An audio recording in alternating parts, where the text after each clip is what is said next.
Dalykinis bendravimas. Dalykinis etiketas – tai taisyklių, kurios reglamentuoja įvairias dalykinio bendravimo sritis sistema. Dalykinio etiketo taisyklių žinojimas palengvina elgesio pasirinkimą bendraujant, sąlygoja poelgius tam tikrose situacijose, lengvina tarpusavio supratimą, leidžia prognozuoti partnerio elgesį.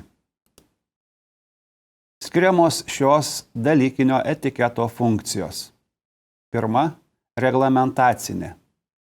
Dalykinio etiketo reglamentacinė funkcija įtvirtina elgesio taisyklės skirtingose situacijose. Antra, dalykinio etiketo funkcija – simbolinė. Dalykinio etiketo simbolinė funkcija nurodo, kaip reikia vertinti partnerio elgesį skirtingose situacijose. Trečia, dalykinio etiketo funkcija – komunikacinė. Dalykinio etiketo komunikacinė funkcija nustato standartines ir priimtinas bendravimo formas. Jeigu žmogus dalykinio etiketo funkcijas išmano iki automatizmo, jos smegenys išsilaisvina nuo formalumų ir žmogus gali sutelkti dėmesį turiningam bendravimui. Didelę dalykinio bendravimo dalį sudaro žodinis bendravimas, todėl svarbu valdyti žodinį etiketą, tai yra bet kokio pokalbio vedimo technologiją. Esminės žodinio etiketo taisyklės nurodo, kad bet koks kreipimasis ar dėmesio partneriui parodymas turi būti turiningas ir apgalvotas. Reikia prisiminti, kad žmogus visada kalba apie tai, kas jį domina. Įdėmus klausytojas gali įžvelgti netiesioginės, tikrasias pašnekovo mintis. Egzistuoja tam tikros dalykinio bendravimo taisyklės ir principai. Pokalbis, viešas pasisakymas, telefoninis pokalbis turi ypatingus psichologinius niuansus, jei norite gudrybės, naudojamus komunikavimo tikslui pasiekti. Ketvirtoji dalykinio etiketo funkcija – kooperavimosi. Dalykinio etiketo kooperavimosi funkcija nurodo, kad komunikuojant reikia pateikti partneriui tiek informacijos, kiek jos būtina konkrečiam dalykui aptarti. Nepakankamas informacijos kiekis ar per didelis informacijos kiekis apsunkina tarpusavio supratimą. Pateikiama, pasakoma informacija turi būti teisinga. Nereikia sakyti to, kuo nesi įsitikinęs ar žinai. Reikia kalbėti pašnekovui suprantamą kalbą, vengti terminų, kurie jam gali būti nežinomi. Penktoji dalykinio etiketo funkcija – mandagumo. Dalykinio etiketo mandagumo funkcija nusako bendruosius kalbinio etiketo požymius. Reikia vengti aštrių posakių, bendravimas nutraukiamas abipusiu susitarimu, mandagumo taisyklių nesilaikymas parodo neįsiauklėjimą ir grubumą. Šeštoji dalykinio etiketo funkcija – kalbos stilių derinimo. Išskiriamas aukštas dalykinio etiketo kalbos stilius. Čia pabrėžiama išlavinta, taisyklinga kalba, ji naudojama viešuose pasisakymuose, reklamoje ar panašiai. Žemas dalykinio etiketo kalbos stilius – tai laisva kalba, prisitaikanti prie pašnekovo kalbos stiliaus. Įtaigus arba darantis poveikį dalykinio etiketo kalbos stilius – tai tokių kalbos formų panaudojimas, kurios priverčia pašnekovą neabejotinai veikti. neįtaigus arba nedarantis poveikio dalykinio etiketo kalbos stilius, tai tokių kalbos formų panaudojimas, kurios yra prašančios, išprašančios, emocionalios. Kreipimasis vienas į kitą. Bet kuriuo atveju egzistuoja taisyklė. Nepriklausomai nuo asmeninių santykių, oficialioje aplinkoje ir dalyvaujant kitiems žmonėms, kreipimasis turi būti tik oficialus. Kreipiantis į nepažįstamą žmogų, reikėtų naudoti nuasmenintas formas. Atsiprašau, atleiskite, būkit geras, būkit malonus, sakykite prašau, leiskite ir kitokias. Tai labiausiai paplitusios dėmesio atkreipimo formos, po kurių seka klausimas, prašymas, pasiūlymas. Kreipimasis ponė plus pavardė kol kas plačiai nepaplitęs. Kreipimasis į auditoriją priklauso nuo jos sudėties, auditorijos gausos ir renginio statuso. Labiausiai paplitusios kreipimosi į auditoriją formos yra ponios ir ponai, ponai, gerbiami kolegos, mieli bičiuliai ir kitos. Neoficialioje aplinkoje į kitos valstybės pilietį priimta kreiptis ponė plus pavardė. Pavyzdžiui, ponė Johnson. Į asmenis turinčius valstybinį statusą priimta kreipintis neminėti pavardės. Pavyzdžiui, ponė prezidentė, ponė ministrė, ponė ambasadorė, ponė sekretoriau, ponė generolė, nekonkretinant pilno laipsnio, generolė majorė, generolė pulkininkė. Etiketas numato ir tokią detalę. Paprastai, kreipiantis į oficialų asmenį, jo pareigos kiek paaukštinamos. Kreipiantis į viceministrą, sakoma, ponas ministrė. Kreipiantis į papulkininkį, sakoma, ponas pulkininkė. Į mokslininkus reikia kreiptis paminint mokslinį laipsnį, profesoriau, daktarė. Laikui bėgant kreipiniai kinta. Pavyzdžiui, kreipinys į moteris mis, po kurio būtinai eina pavardė, yra naujas. Forma mis, nenurodant šeiminės moters padėties, Jungtinių tautų organizacijoje buvo rekomenduota 1974 metais, tačiau plataus pritaikymo ji neįgavo. Bet pusiau oficialioje ir neoficialioje aplinkoje forma mis naudojama. Pasisveikinimas, sveikinimosi iniciatyva. Pirmas sveikinasi vyras su moterimi, bet ji pirma ištiesia ranką. Pirmas sveikinasi jaunesnis su vyresniu. Pirmas sveikinasi pavaldinys su vadovu. Pirmas sveikinasi įėjęs su jau esančiais, nepriklausomai nuo rango. Pirmas sveikinasi praeinantis su stovinčiais vietoje. To paties amžiaus, tos pačios lyties, vienodos tarnybinės padėties besisveikinantys asmenys lygus. Pirmasis sveikinasi labiau mandagus ir išauklėtas. Įeinant į patalpą, kurioje yra šeimininko pakviesti svečiai, besisveikinančių padėtis lygi. Pirmasis sveikinasi labiau mandagus ir išauklėtas.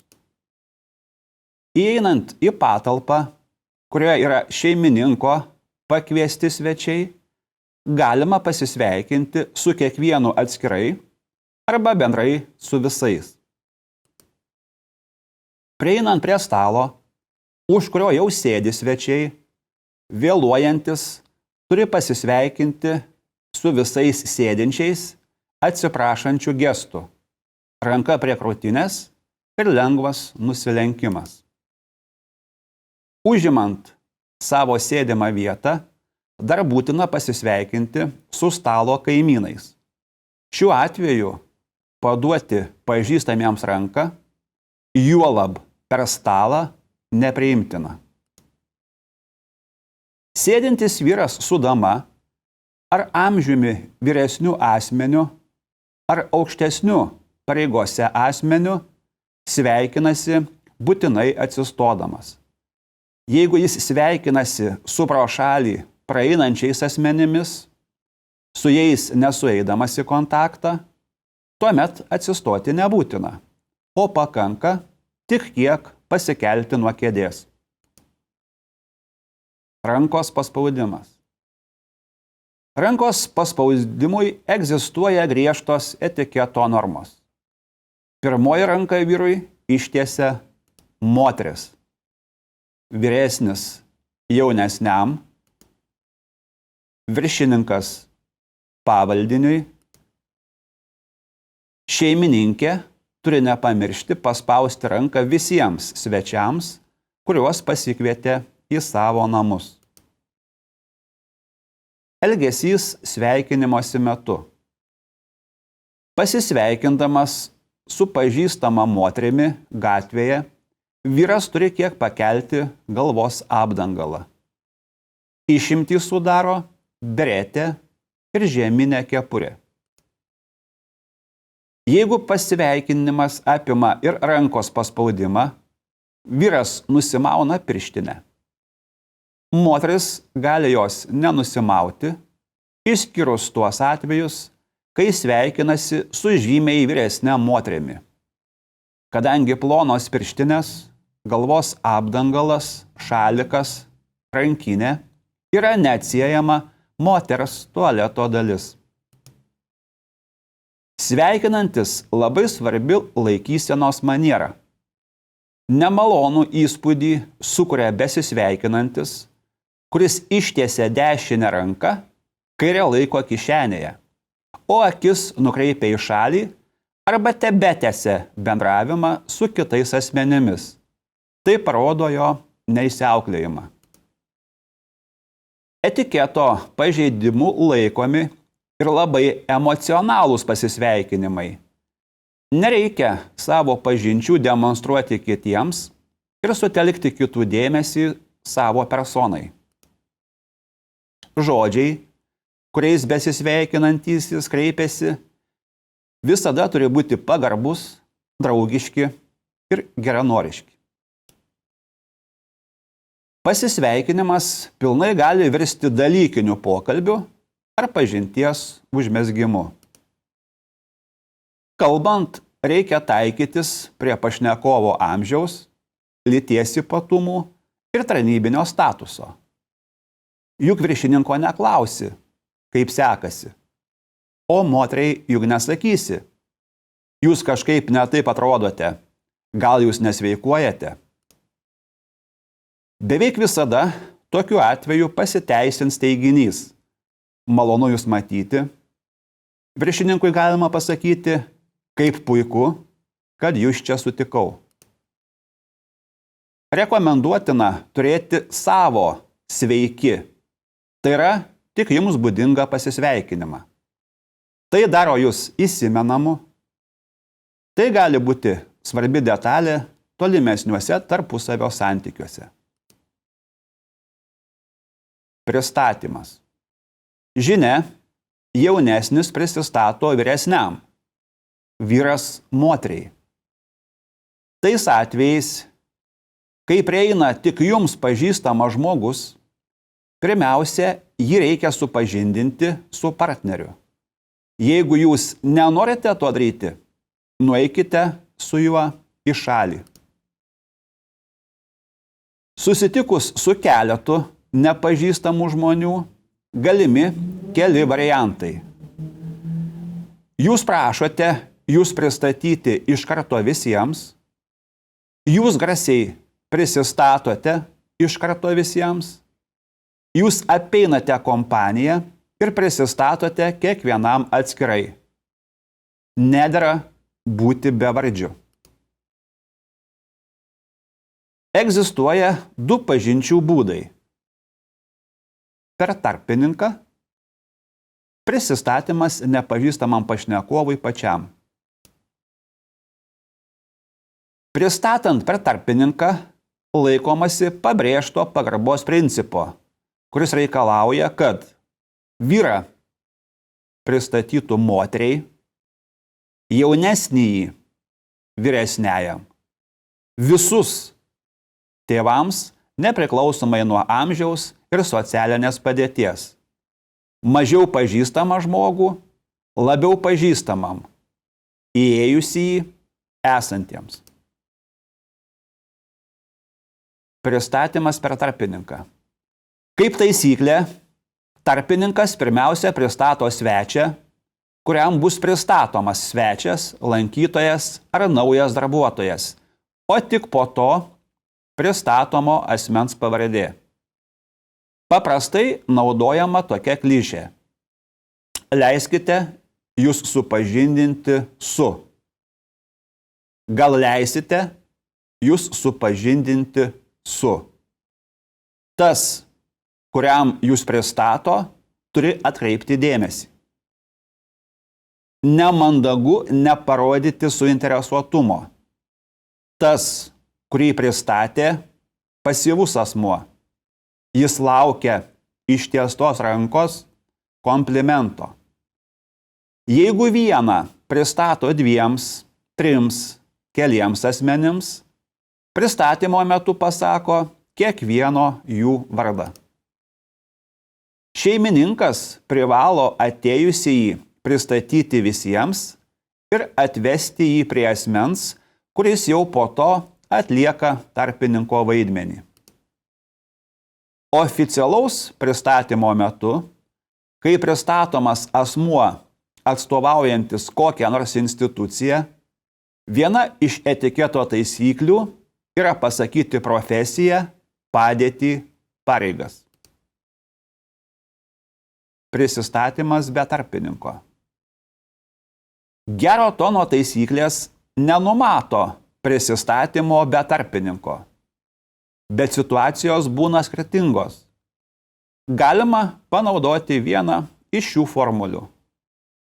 Leiskite su jumis susipažinti, leiskite prisistatyti, gal leisite prisistatyti.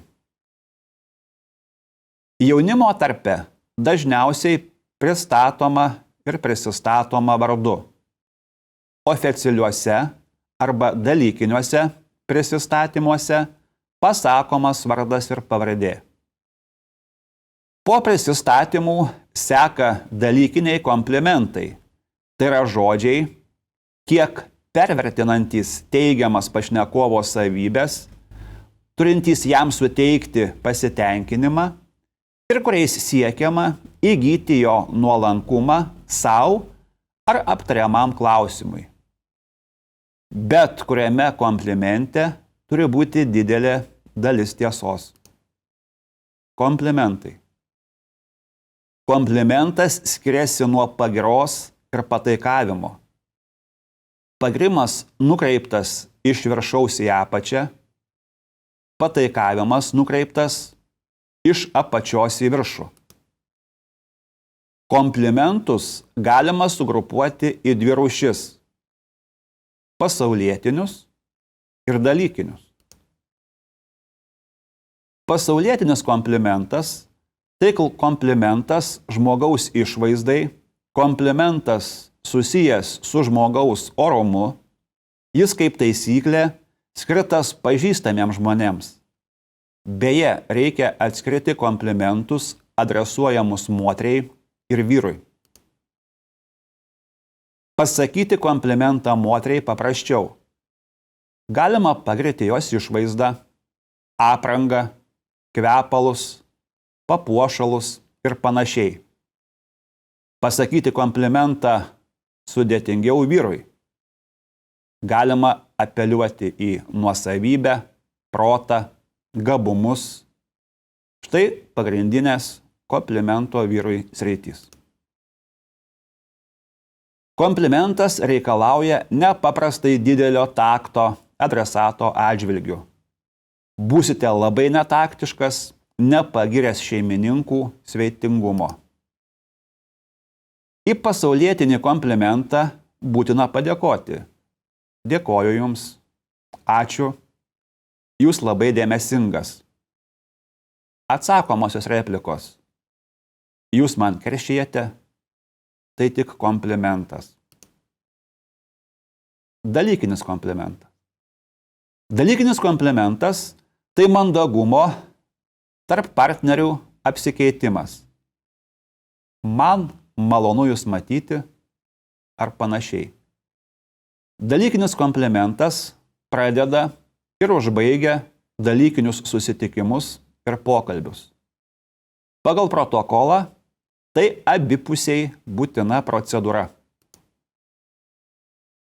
Dalykinėme susirašinėjime dalykinis komplimentas tai mandagumo išraiška, kuriuo prasideda ir pasibaigia dalykinis laiškas. Komplimentas dalykinio laiško pabaigoje yra privalomas komponentas. Dalykinis laiškas užbaigiamas su pagarba Jūsų, nuoširdžiai Jūsų ar panašiai. Jeigu dalykinis laiškas prasideda gerbiamieji ponai, tai jį užbaigiant taikomos formulės nuoširdžiai Jūsų su pagarba. Komplimentų sakymo taisyklės. Pirma taisyklė. Komplimentus reikia sakyti būtinai. Antra taisyklė. Komplimentas turi būti suprantamas vienareikšmiai, kad adresatas nepajaustų jo kaip smeigtuko. Trečia taisyklė. Komplimentas gali būti perdėtas, bet jis neturi būti prasimanytas. Jei grėte tas asmens savybės, kurių jis neturi, jūs įtars nenuoširdumu. Ketvirta taisyklė. Komplimentas turi skambėti nuoširdžiai. Girkite tai, kas jums išties patinka. Penkta taisyklė. Geriausias komplimentas – malonų žodžiai, kuriuos suradote būtent jūs, būtent tam žmogui. Tai yra individualumas, būtina komplimento kokybė. Šešta taisyklė. Komplimentus reikia mokėti ne tik sakyti, bet ir juos priimti. Jeigu jūs giria, o jūs pradedate karštai ar su pajuoka neigti jums priskiriamas savybės, jūs pastatote pašnekovą į labai nemalonę padėtį. Už komplimentą visada dera padėkoti. Dėkui Jums, ačiū. Būtina parodyti, kad Jums šie komplimentai malonūs, ypač iš šio žmogaus. Sveikinimai. Pavyzdžiui, naujieji metai visuotinai pripažinta proga, o kovo 8-osios proga, gegužės 1-osios proga, religinės šventės gali būti partneriui nepriimtinos. Mandagus žmogus priima sveikinimus bet kokia, nors jam ir nereikšminga proga, kad išlaikytų sveikinančiojo partnerio veidą. Sveikinimas – tai dėmesio parodymas žmogui arba organizacijai. Jis turi būti savalaikis ir individualus savo forma. Aukščiausiai vertinami rašytiniai sveikinimai. Asmeniniai žodžiai sveikinimai vertingesni už telefoninius. Užuojauta. Užuojautas, ligos ar netekties atveju reikšti būtina. užuojauta dalykiniam partneriui turi būti pareikšta išlaikyta forma. Būtina atsižvelgti į emocinės moters ir vyro reakcijas. Vyras stresinėje situacijoje užsidaro vienatvėje. Užuojautą vyrui reikia pareikšti keletų žodžių, prisiliečiant prie jo peties ar paspaudžiant ranką. Moteris stresinėje situacijoje nori išsikalbėti. Todėl pareiškiant užuojautą moteriai, galima užduoti klausimus apie atsitikimą. Ji bus dėkinga už galimybę pasidalinti savo skausmu ir greičiau nusiramins. Užuojauto žodžiai. Užjaučiu, gailiuosi. Labiau atvira forma, kuo galiu padėti, kaip tai atsitiko, kaip dabar reikalai. Atsisveikinimas. Svarbiausias reikalavimas atsisveikinimui – neatsisveikinkite visam. Visada palikite galimybę naujam kontaktui. Atsisveikindami su partneriu, nusistatykite kito susitikimo datą, laiką ir vietą, nors apytiksliai. Atsisveikinant, būtina parodyti, kad susitikimas ir dalykinis bendravimas buvo reikšmingas. Reikia turėti ir savo individualų iki pasimatymo, išsiskiriantį iš kitų asmenų atsisveikinimų. Dovanos. Dovana – tai įvykio reikšmingumo ir apdovanotojo reikšmingumo parodymas. Dovana – dvišalis įsipareigojimas. Reikšmingas tiek dovanojimo aktas, tiek pati dovana. Dovana vadovui geriau teikti nuo kolektyvo. Individualią dovaną vadovui geriau įteikti už uždarų durų. Dovanos kolegai teikiamos pagal principą aš tau, tu man. Dovanos klientams. Dovanos klientams ypatingas renginys. Tai daroma pritraukti klientus ir pakelti įstaigos imidžą. Pagal etiketą pirmo susitikimo metu dovanas teikia šeimininkai, o ne svečiai. Tolimesnėme bendravime dovanomis keičiasi abi pusės. Kaip taisyklė, dovanomis apsikeičiama po iškilmingų kalbų. Korporatyvinės dovanos. Svaigieji gėrimai nerekomenduojami, bet jeigu dovanojami, jie turi būti pakuotėje. Vyrui galima įteikti stiprius gėrimus, konjaką, vodką. Moteriai teikiami silpnesni ir subtilaus skonio gėrimai – vynas, vermutas, martini, likeris, balzamas. Šampaną dovanoja kaip kolektyvinė dovana stalui. Gėles dovanoja moterims bet kurią progą. Beje, gėlės moteriai jau pati dovana. Vyrams gėlės dovanojamos jubiliejaus proga su adresu arba dovana. Dovanojamos vienatonių spalvų gėlės arba puokštė be aštraus kvapo. Priimtina dovanoti nelyginį gėlių skaičių. Dažnai iškylanti problema, ką padovanoti tam, kuris viską turi. Tokiu atveju tenka fantazuoti ir dovanoti kažką individualaus, neracionalią dovaną arba atvirkščiai, supertechnologinę. Galima dovanoti šokoladą, saldainius, spiritinius gėrimus, jeigu žmogus jų neatstumia. Be to, reikia prisiminti, kas jau buvo dovanota. pakartotinai galima dovanoti tik spiritinius gėrimus.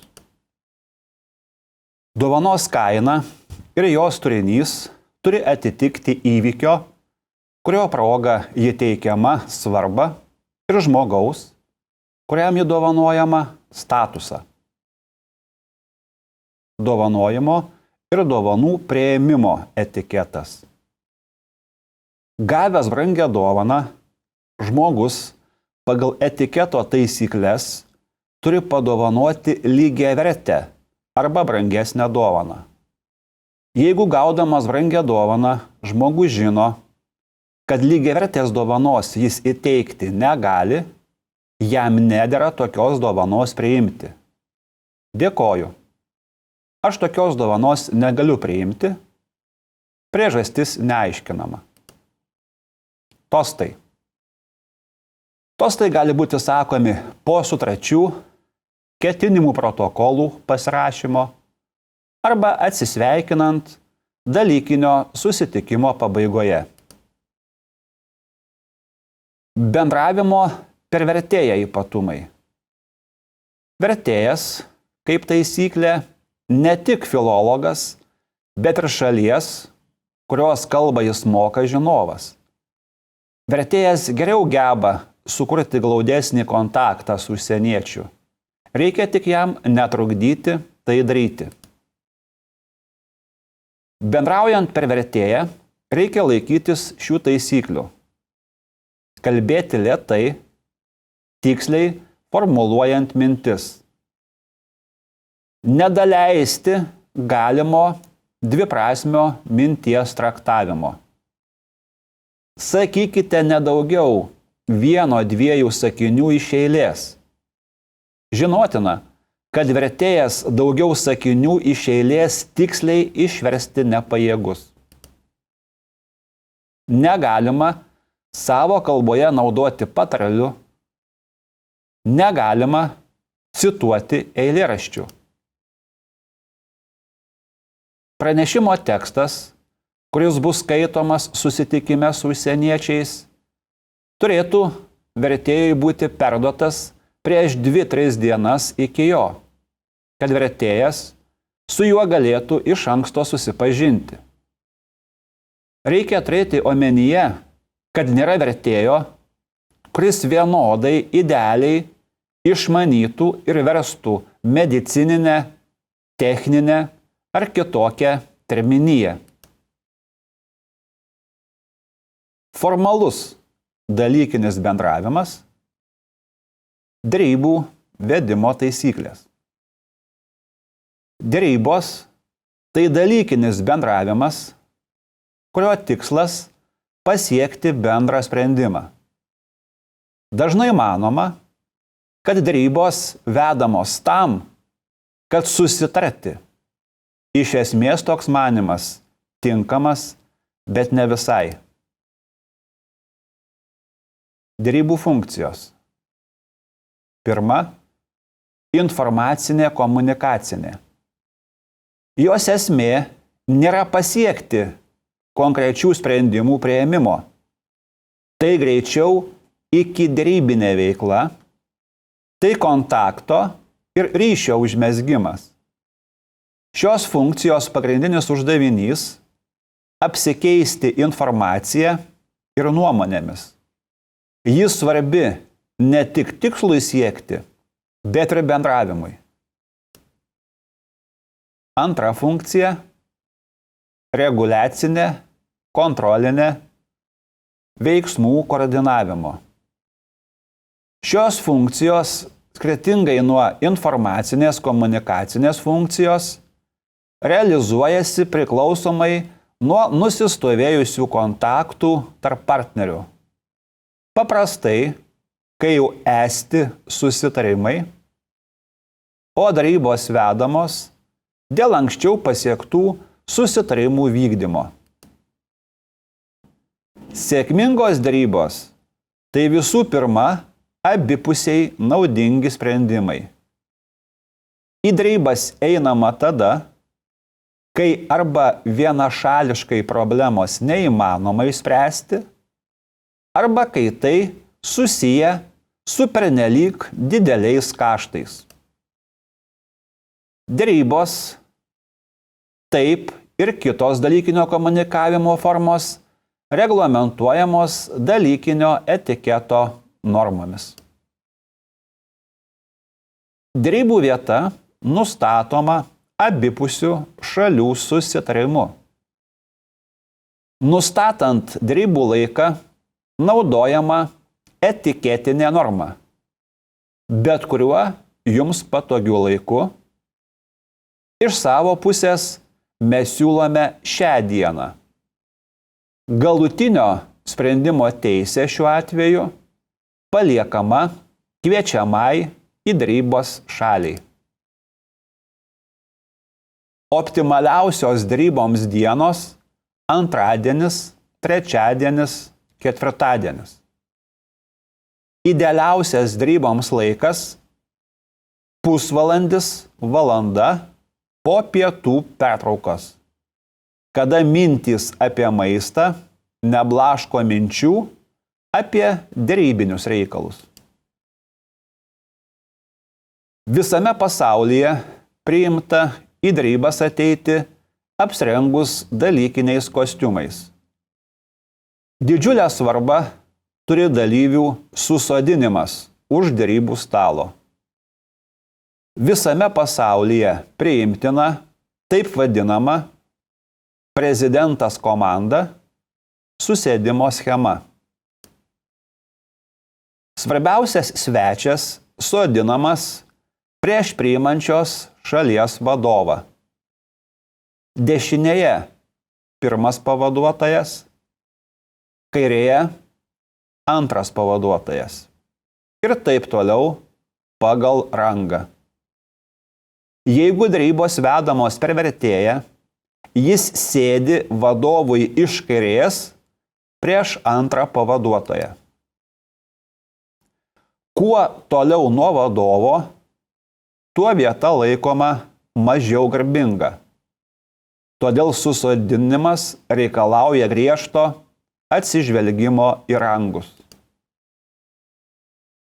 Jeigu derybose dalyvauja 3 ir daugiau šalių, tai jos susodinamos abėcėlės tvarka pagal laikrodžio rodyklę aplink apvalų arba stačiakampį stalą.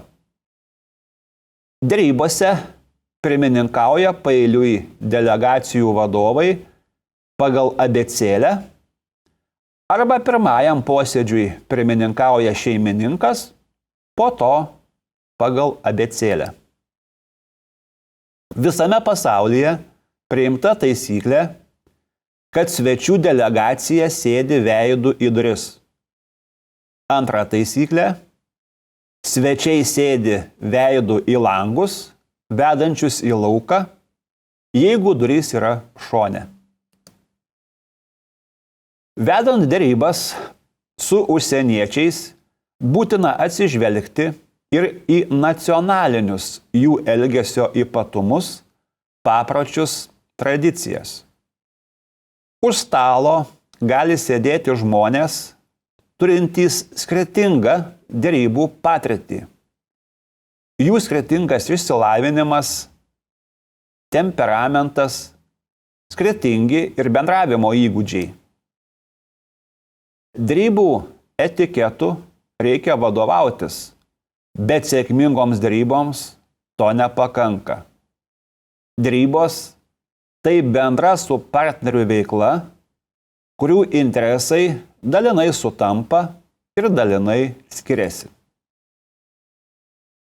Derybose partneriai gali elgtis trejopai. Pirmas elgesio tipas – šalių priešprieša. Stalas, už kurio vyksta derybos, tampa savotišku kovos lauku. Derybininkai pagal šią logiką yra kariai, kuriems duota užduotis neužleisti savo pozicijų. Tokių derybų devizą galima nusakyti taip: kas ką arba virvės tempimo varžybos.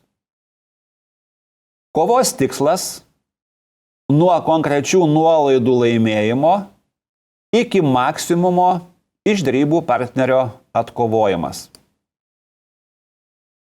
Tokios derybos turi daug negatyvių momentų.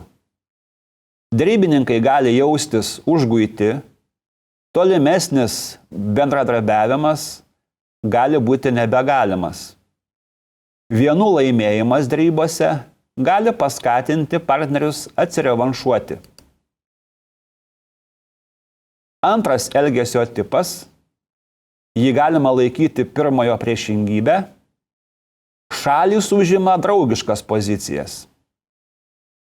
Silpnesnioji derybų šalis laukia iš kito partnerio draugiško elgesio ir elgiasi neiššaukiamai. Praktikoje antrasis tipas sutinkamas retai. Trečias elgesio tipas paremtas šalių supratimu, kad būtina ieškoti abipusiai priimtino sprendimo. Derybų partneriai bendrai analizuoja situaciją ir ieško tokių sprendimų, kurie maksimaliai tenkintų abi šalis. Šis tipas gali būti pavadintas partnerišku. Bet tai jokių būdų nereiškia, kad šiuo atveju derybų partnerių elgesys yra altruistiškas. Partneriškas elgesio tipas paremtas protingo egoizmo teorija. Savų interesų siekiama per bendrą interesą, kai bendra pergalė įgalina pasiekti asmeninius interesus. Protingas egoizmas remiasi dviem principais. Pirma, nuodugni interesų, tame tarpe ir savo analizė. Antra, savi interesai realizuojami pilniau, jeigu partneris realizuoja savus interesus.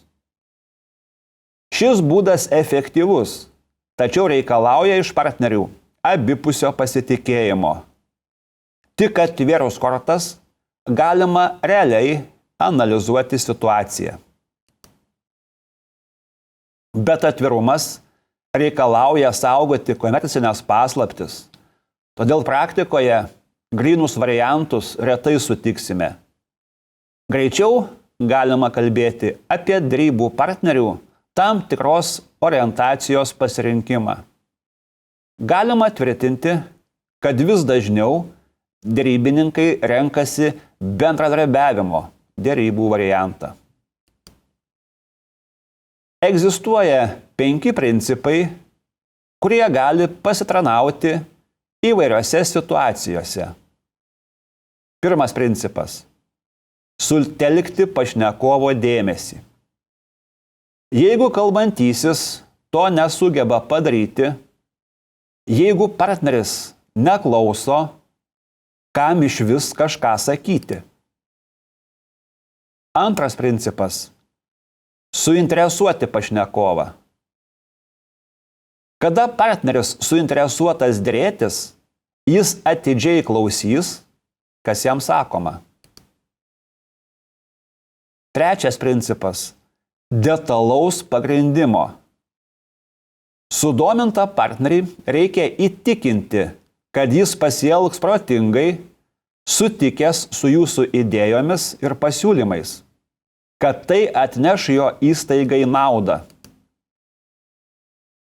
Ketvirtas principas – eliminuoti abejonės ir išryškinti naudą. Jei partneris elgiasi atsargiai, nemato galimybės priimti jūsų idėjų ir siūlymų, reikia išsiaiškinti jo norus ir eliminuoti abejonės. Penktas principas – partnerio interesų įtraukimas į galutinį sprendimą. Šis principas yra pagrindinis, nes jis ir atspindi arba derybų sėkmę, arba derybų nesėkmę. Specialistai taip pat išskiria derybų trūkumus. Nepakankamas pasirengimas deryboms.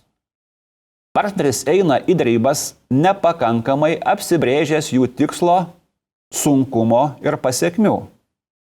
Tai yra, jis tik reaguos į kito partnerio siūlymus ir pasyviai veiks, iniciatyva kils ne iš jo. Neturėjimas darybų programos. Partneris neturi nei minimalių, nei maksimalių reikalavimų. Tai yra, jam svarbiausia, kad tai tenkintų mane. Kitas partneris teikia savus pasiūlymus, o mes jiems abejingi. Partneris tampa nebesuinteresuotų vesti darybas arba iššaukiamas konfliktas. Tuščiažodžiavimas. Partneris veda mažai produktyvius monologus. Partneris visiškai nemoka klausyti, o mokėjimas klausyti bet kurių darybų sėkmės garantas. Partneris neargumentuoja, bet atkakliai laikosi savo pozicijos. Nesiekiama kompromiso. Nepriklausomai nuo to, ar darybos buvo sėkmingos ar nesėkmingos, jų rezultatai privalo būti aptariami. Ko mes darybose pasiekėme ir ko nepasiekėme, lyginant su išsikeltu tikslu. Kas lėmė sėkmingą rezultato pasiekimą? Kas lėmė, kad rezultato nepasiekėme? Ką reikia keisti kitose darybose? Pasiekti darybose susitarimai turi būti vykdomi. Negalima duoti neįvykdomų pasižadėjimų. Neįvykdyti pažadai atsilieps reputacijai ne tik prieš tiesioginį partnerį, bet ir būsimus partnerius. Informacija apie partnerio patikimumą sklinda šviesos greičiu. Dažnai darybų grupės elgesiui darybose aptarti nebelieka laiko. Pasitenkinama tik pasiektų rezultatų aptarimu.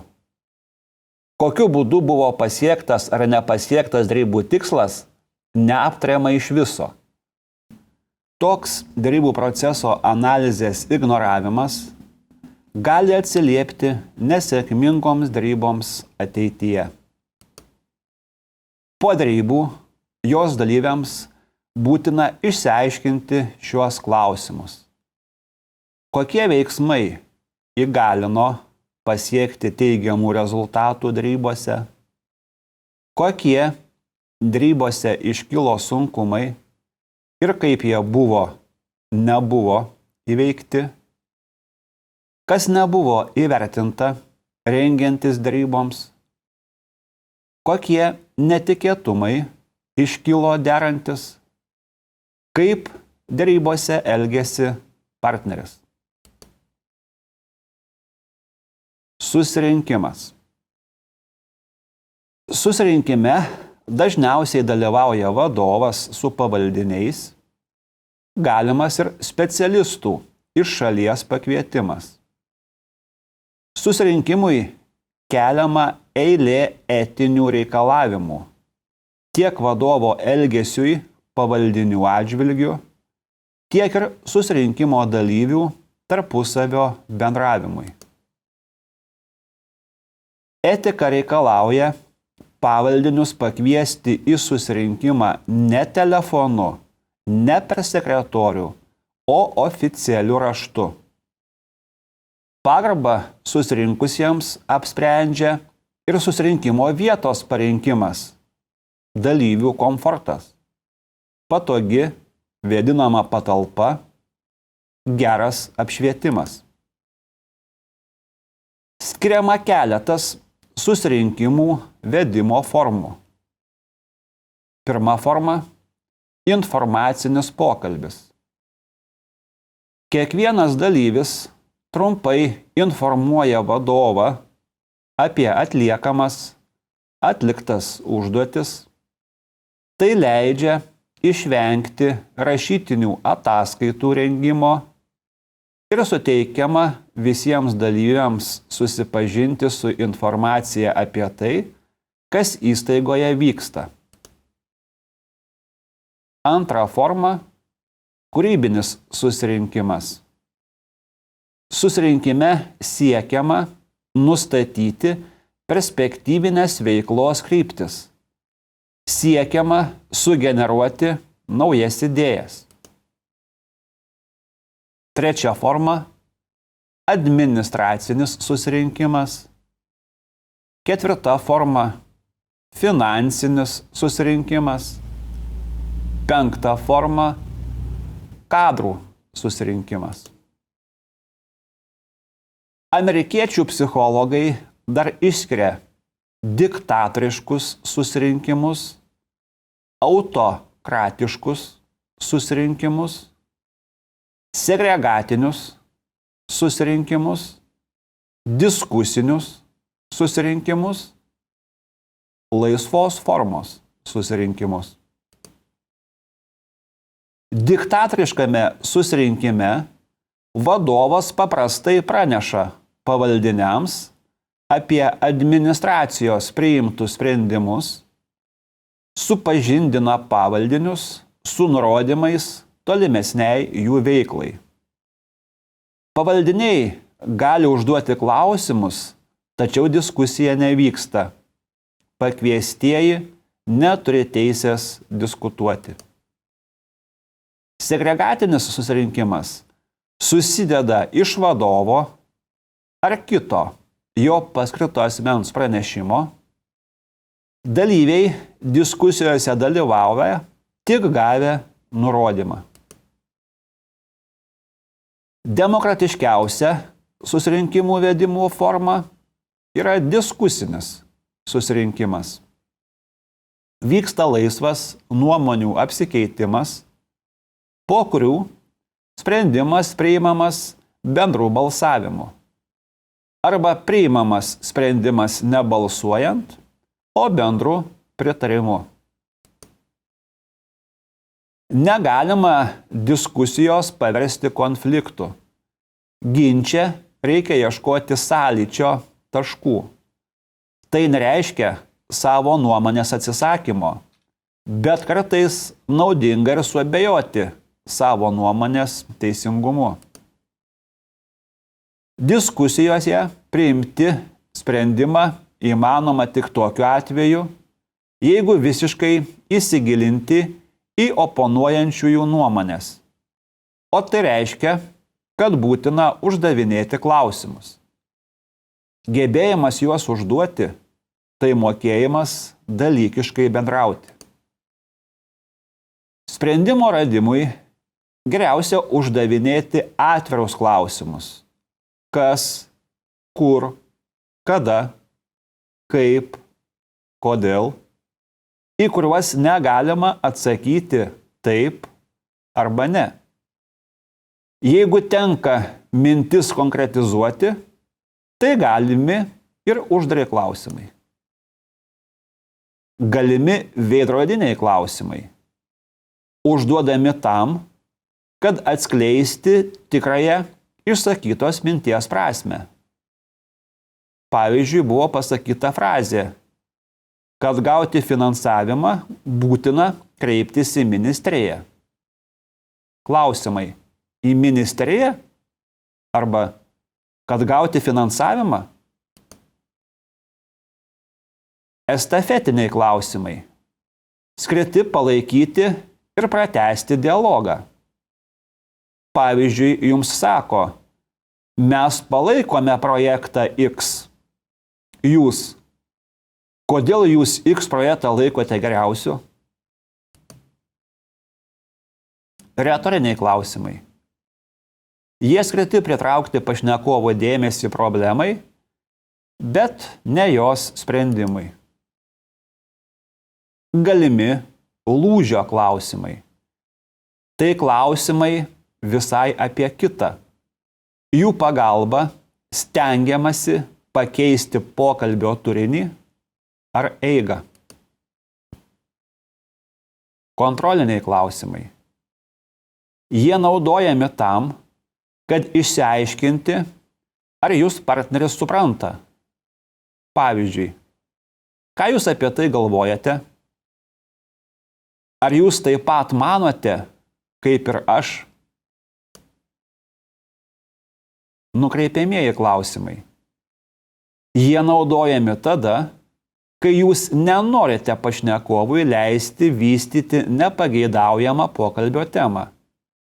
Jų pagalba galite perimti vadovavimą deryboms. Galimi provokaciniai klausimai. Jie naudojami tada, kai jūs nenorite nustatyti, ko iš tikrųjų nori jūsų pašnekovas. Provokuoti reiškia mesti iššūkį. Šiuos klausimus galima pradėti taip. Jūs įsitikinęs, kad galėsite? Jūs tikrai manote, kad? Alternatyvūs klausimai. Jais pašnekovui suteikiama pasirinkimo laisvė. Žinoma, variantų pasirinkimas neturėtų viršyti 3. Šie klausimai suponuoja greitą atsakymą. Kokia diena deryboms jums tinkamiausia? Antradienis, trečiadienis ar penktadienis? Galimi patvirtinantys klausimai. Šiais klausimais stengiamasi pasiekti tarpusavio supratimą. Jeigu jūsų partneris keletą kartų sutiks su jumis, tai ir į svarbiausią jums klausimą jis taip pat duos teigiamą atsakymą. Jūs laikotės tos pačios nuomonės, kad? Turbūt jūs sutiksite, kad?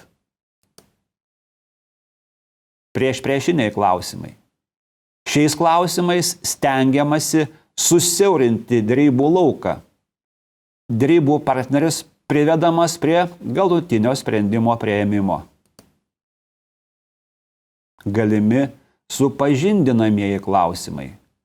Šiais klausimais stengiamasi išsiaiškinti pašnekovo nuomonę.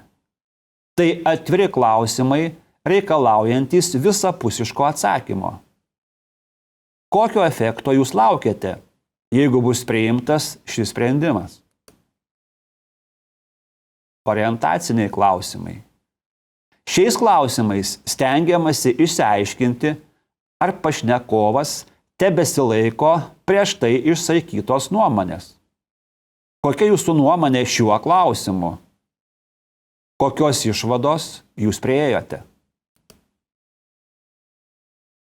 Derybas pradedantys klausimai. Jie svarbus efektyvioms diskusijoms. Derybų partneriai iš karto nuteikiami teigiamoms emocijoms. Pavyzdžiui, jeigu aš jums pateiksiu būdus, kaip greitai niekuo nerizikuojant išspręsti šią problemą, tai jūs sudomintų? Derybas užbaigiantys klausimai. Jie nukreipti į greitą teigiamo sprendimo priėmimą. Be to, geriausia pradžioje užduoti 1-2 patvirtinančiuosius klausimus, būtinai juos palydint draugišką šypseną. Ar sugebėjau jūs įtikinti šio pasiūlymo nauda? Ar jūs įsitikinote, kaip viskas paprastai sprendžiama? O po to, be papildomo perėjimo, galima užduoti derybas užbaigiantį klausimą. Kiek laiko jums prireiks šio klausimo realizavimui? Produktyviais ar neproduktyviais gali būti ir atsakymai į klausimus. Vienareikšmiai atsakymai verčia partnerį performuluoti savo klausimus ir atskleisti savo motyvus. Išskleisti atsakymai patikslina jūsų pozicijas ir leidžia surasti naujus sprendimus. Kalbos strategijos ir pokalbių vedimo taisyklės. Specialistai skiria pašnekesį, sąlyginai trumpą situacinį kontaktą viena aktualia pašnekovams tema, pokalbį, dalykinį, kaip taisyklė iš anksto apgalvotą pašnekėsi vieną ar keliomis temomis, diskusiją, nuomonių apsikeitimą, ginčą, polemiką, tiesos atskleidimą, išsakant skirtingas nuomonės. Dalykinio pokalbio procese būtina įvertinti jo formą, psichologinį kontekstą ir dalyvių motyvaciją. Pašnekesys arba pokalbis – žodinis, dalykinis bendravimas. Jame paprastai dalyvauja keletą žmonių, nuo 2 iki 5, rečiau 7 žmonės. Esminiai parametrai, kuriais galima charakterizuoti dalykinį pokalbį, tai dalykas arba bendravimo sritis, partneriai, vieta, laikas. Dalykinio pokalbio psichologinės sudedamąsias sudaro pozicijos, interesai, santykiai, savijauta. Kiekvienas pašnekovas yra 2 plotmėse – santykyje su pašnekovu, santykyje su pokalbio dalyku. Tai yra, kiekvienas dalykinis pokalbis vyksta tarpusavio santykių kontekste. Gebėjimas vesti dalykinį pokalbį iš vienos pusės priklauso nuo iškalbos, iš kitos per eilę apribojimų. Nepriimtina, ko neveikti didelę žmonių grupę, naciją, vienos profesijos atstovus ir panašiai.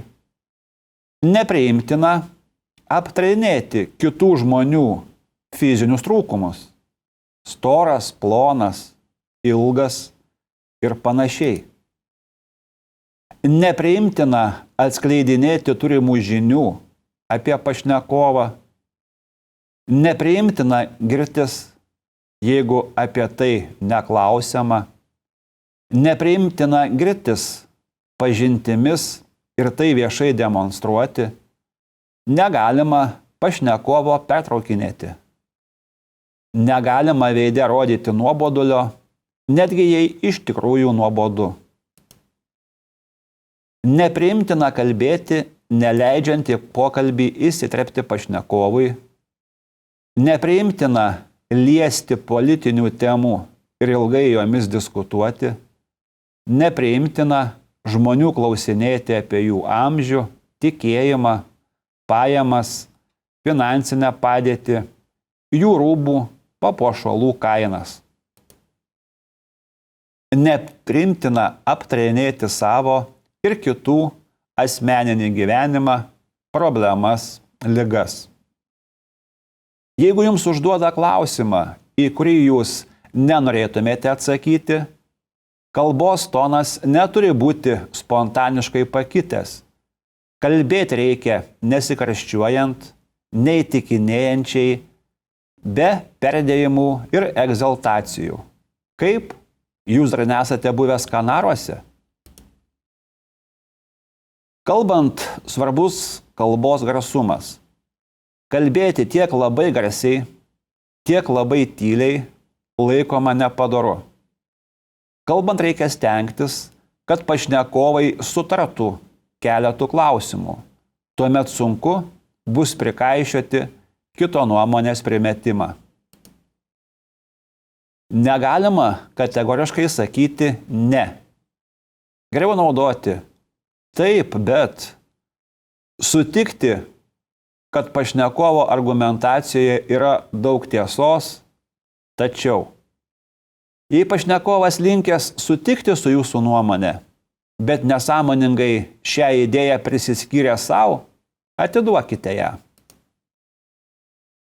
Pokalbyje svarbiausia bendra problemos analizė, bendra kūryba. Kuo detaliau ir išsamiau problema bus išanalizuota, tuo didesnė tikimybė, kad liks prieštaravimų. Orientuojantis į problemą, reikia išsakyti savo nuomonę, išklausyti pašnekovo nuomonės ir priešpastatyti abi pozicijas. Pokalbio pradžia. Kad susitikimo metu pasiekti sėkmę, būtina pašnekovą pažadinti bendravimui. Rekomenduotina pradėti nuo bendrų interesų analizės. Per juos bus lengviau surasti bendrą, visiems priimtiną sprendimą. Net jei šalys yra konflikte, būtina vengti nuolatinio šio konflikto eskalavimo pokalbio pradžioje. Rekomenduojami keletas pokalbio pradžios metodų. Pirmas metodas – įtampos eliminavimo metodas. Tai pokalbis neutraliomis temomis – oras, transportas, politinės ir ekonominės naujienos. Tokiame pokalbyje tinka bet kokios rūšies komplimentai – išvaizdai, partnerio laimėjimams, prisiminimams apie sėkmingą bendradarbiavimą. Antras metodas – užkabinimo metodas. Tai glaustas problemos išsakymas su savo potekste. Tai yra savo asmeninio suinteresuotumo pateikimas klausimo sprendimui, jūsų priminimas apie jūsų buvusias nuolaidas, priminimas apie sėkmingą partnerio problemų išsprendimą bendromis pastangomis. Kad užkabinti partnerį, reikia kalbėti apie jo problemas, pagirti kažkokius jo praeityje atliktus veiksmus. Trečias metodas – tiesioginio pateikimo metodas. Išlaikytai ir racionaliai išsakykite problemos esmę. Ir ją, matant ne tik iš savo pusės, bet ir iš partnerio pusės. Taip, kaip jūs ją suprantate. Pirmo susitikimo metu pasistengkite įsiminti pašnekovo vardą, pavardę, pareigas. Įsiminę vardą ir juo laisvai operuodami, jūs žmogui darote taiklų komplimentą. Bet užtenka, kad jūs vardą pamiršote ar neteisingai jį parašėte, pasijusite labai nekomfortabiliai. Nereikia bijoti paprašyti pašnekovo, kad jis savo vardą pakartotų. Galima jį užsirašyti, priskirti jam kokią nors asociaciją. Dalykinio pokalbio metu į asmenį reikia kreiptis taip, kaip jis jums prisistatė. Pokalbio pradžia ne tiek informatyvi, kiek emocionali. Ji parodo, kokiame kontekste vyks pokalbis.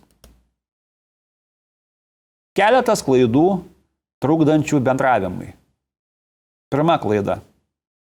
Nesistengkite sueiti į kontaktą, kai asmuo užsiėmęs vienais ar kitais reikalais.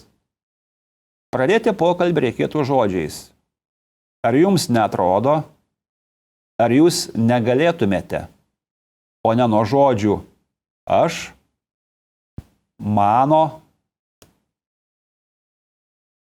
Pokalbio pradžioje nesakykite, mes greitutėliai čia viską išspręsime. Aš tame nieko nesuprantu. Aš jums tikriausiai sutrukdžiau. Aš ėjau pro šalį ir tuo pačiu. Akimirksnis pokalbio užmezgimas sudaro nepatikimo žmogaus įvaizdį. Įtraukti į pokalbį kažkuo užsiėmusį asmenį galima sukuriant tam palankę atmosferą. Galima pajuokauti, tik reikia atsiminti, kad lėkštas pokštas gali sugriauti iš anksto puikiai parengtą derybų planą. Galima pašnekovui priskirti jo geidžiamą savybę.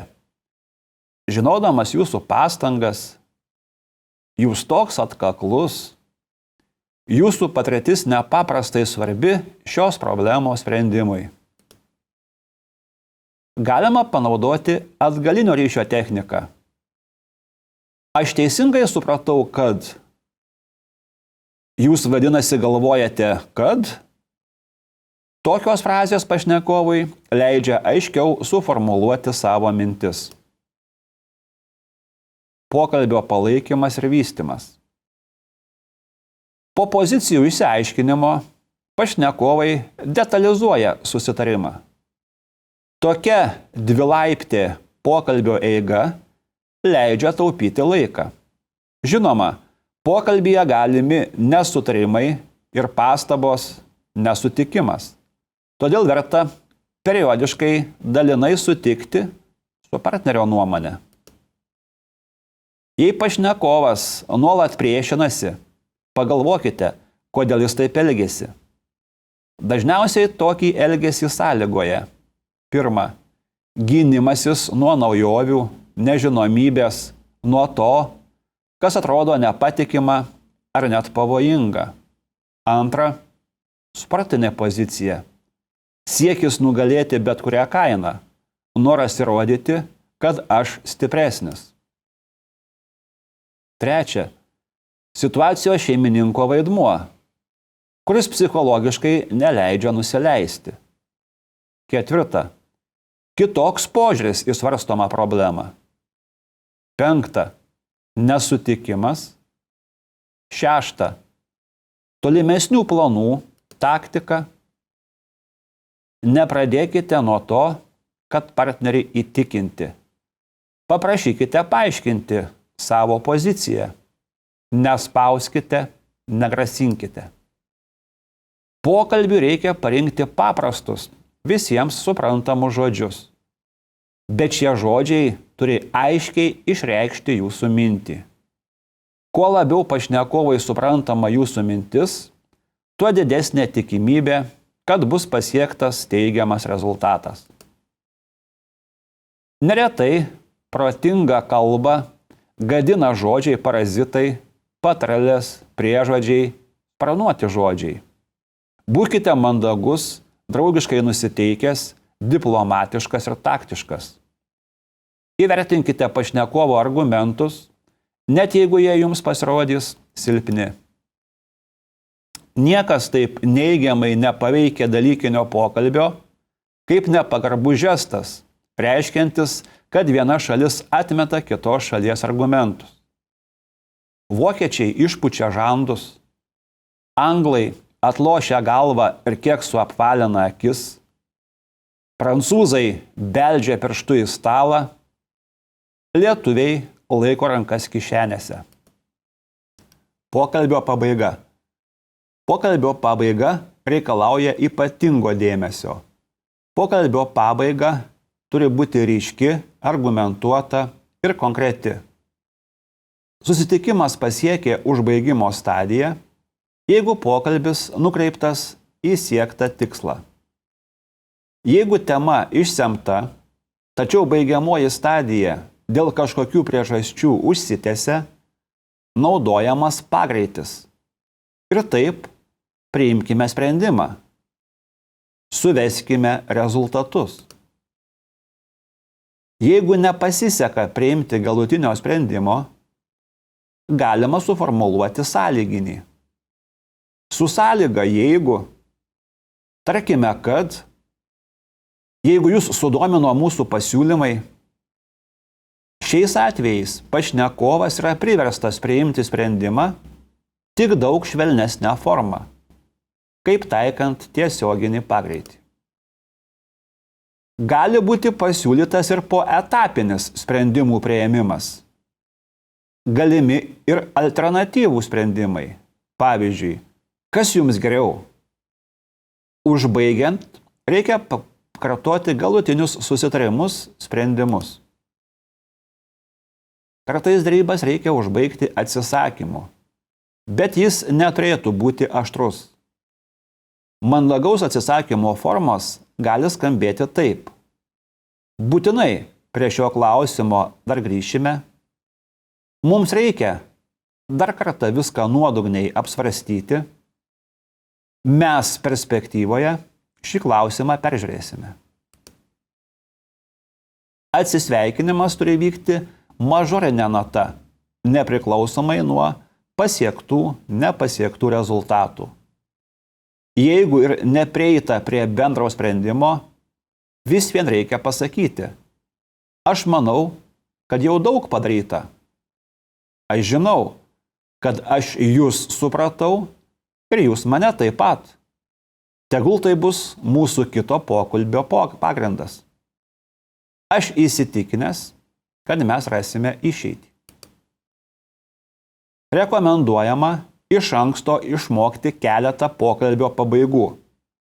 Be abejo, gali tekti jas eigoje ir pakoreguoti. Pašnekesio vedimo taisyklės. Specialistai yra suformulavę paprastas, universales dalykinio pašnekesio rekomendacijas. Jos paremtos elementariomis taisyklėmis.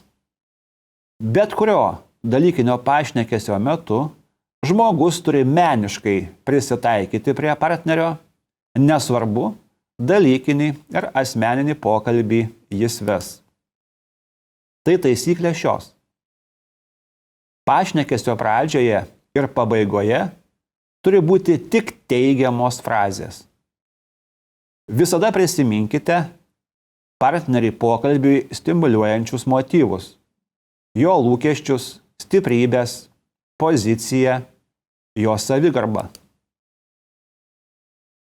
Stenkitės neužduoti klausimų, į kuriuos pašnekovas gali atsakyti ne. Palengvinkit jam kelius atsakyti taip. Nesikartokite. Atidžiai išklausykite pašnekovą iki galo. Gerbkite savo pašnekovą.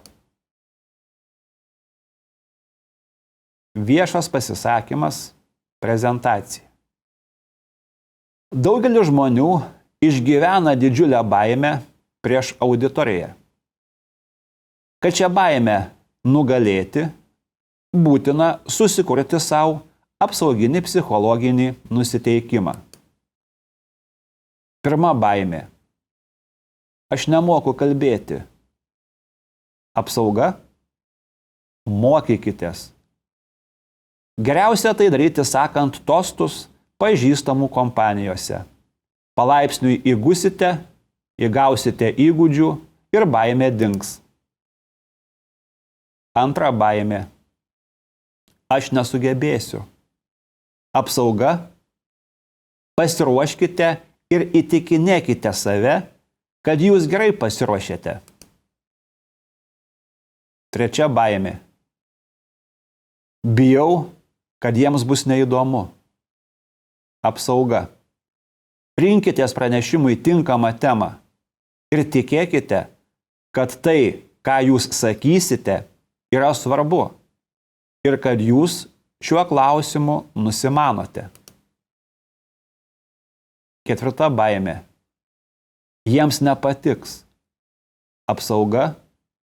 Iš tikrųjų niekas nelinki jums sėkmės ar nesėkmės ir klausytojai nusiteikia jūs išklausyti.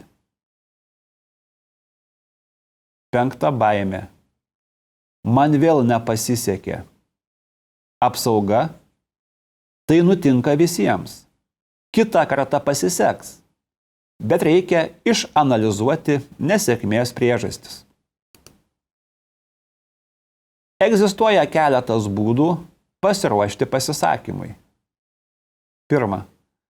Pasirašyti tekstą ir jį perskaityti. Antra. Pasirašyti, išmokti ir atpasakoti. Trečia. Turėti įrašą. Rengiant ataskaitą, paskaitą, pranešimą, geriausia turėti pagrindinės tezes.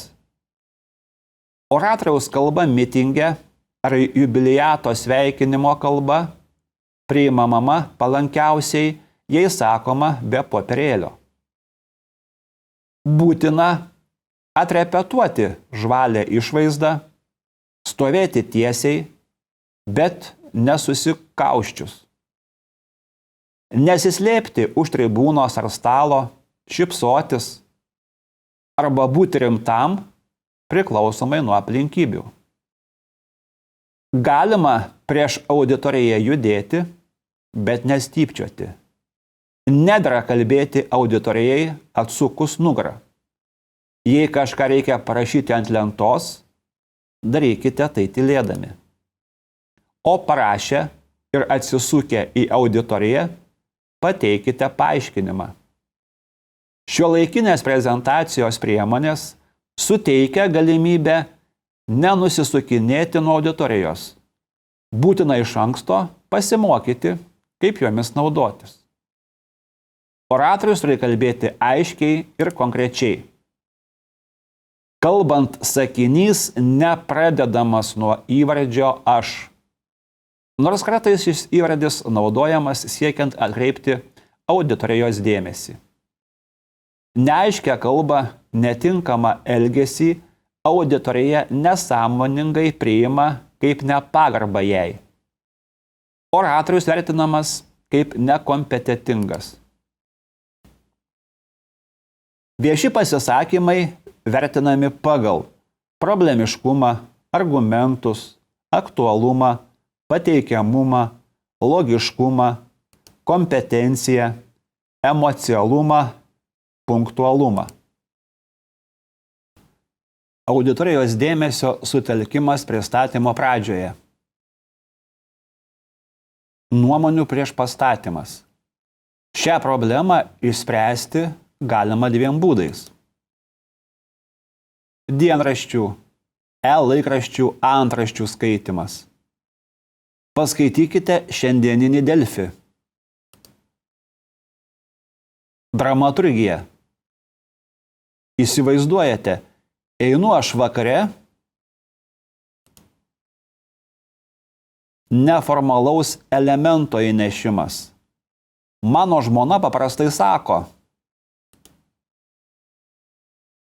žymaus mokslininko ar rašytojo citata. Akademikas Landau rašė. Tiesioginė transliacija. O štai jūs, ką apie tai galvojate? Istorinis epizodas.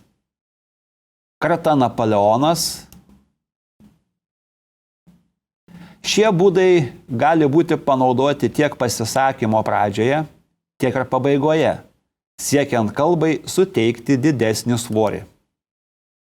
Reikia nepamiršti, kad žmonės įsimena apie 70% to, ką vienu metu mato ir girdi. Schemos, diagramos, lentelės trumpina pasisakymą, tačiau parodo auditorijai jūsų kompetenciją. Apeliacija į klausytojo jausmus.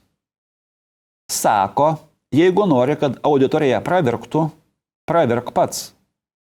Oratoriaus emocionalumas pavergia auditoriją. Todėl, jei esate emocionalus, nevenkite to demonstruoti, bet saugokitės isterijos. Reglamentas. Oratorius turi tiksliai laikytis reglamento arba kalbėti kiek trumpiau už jam skirtą laiką, tik jokių būdų neilgiau. Verta auditorijai apibrėžti savo pasisakymo apimtį. Pavyzdžiui, aš apsistosiu ties 5 klausimais. Nesakykite, kaip visi žinote, kaip visiems žinoma. Tai galima suprasti trejopai. Pirma, nieko naujo aš nepasakysiu. Antra, aš sutinku su prieš mane kalbėjusioju. Trečia, aš nemoku kalbėti. Pabaigoje, po išvadų, dera padėkoti auditorijai už dėmesį, o nesakyti, aš baigiau.